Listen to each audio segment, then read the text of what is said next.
যান চলাচল নিয়ন্ত্রণে কাজ করছেন শিক্ষার্থী, ফায়ার সার্ভিস ও আনসার কর্মীরা। নওগাঁর পত্নীতলা থেকে কাউসার হাবিবের তথ্য ও ভিডিও চিত্রে দেখুন বিস্তারিত।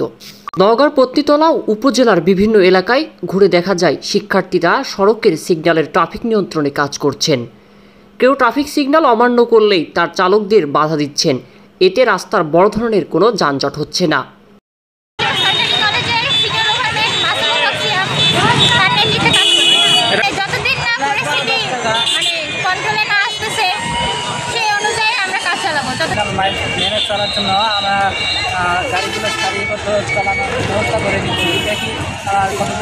বিভিন্ন স্থানে লক্ষ্য করা গেছে হেলমেট ছাড়া মোটরসাইকেল আরোহীদের 5 থেকে 20 মিনিট অপেক্ষা করা হচ্ছে। এছাড়া শিক্ষার্থীদের পাশাপাশি রাস্তা পরিষ্কার ও ট্রাফিক নিয়ন্ত্রণে কাজ করছেন ফায়ার সার্ভিস ও আনসার সদস্যরা। দায়িত্বরত শিক্ষার্থী, ফায়ার সার্ভিস ও আনসার সদস্যরা বলেন,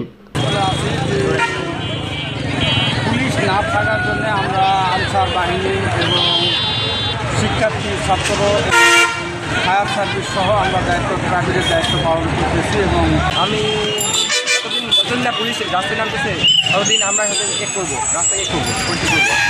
পত্নীতলা ফায়ার সার্ভিস, পত্নীতলা নওগাঁ শিক্ষার্থী, আমরা ফায়ার সার্ভিস এখানে ট্রাফিক কন্ট্রোল করা, নিয়ন্ত্রণ করার জন্য যানজট না হয় এই কারণে আমরা এখানে দীর্ঘ পর থেকে আমরা এখানে নেমে করেছি।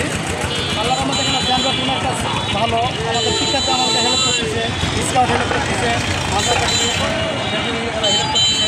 ছাত্ররা যে দায়িত্বটা পালন করছে খুব সুন্দর, এত সুন্দরভাবে ট্রাফিকরা দায়িত্ব পালন করে না।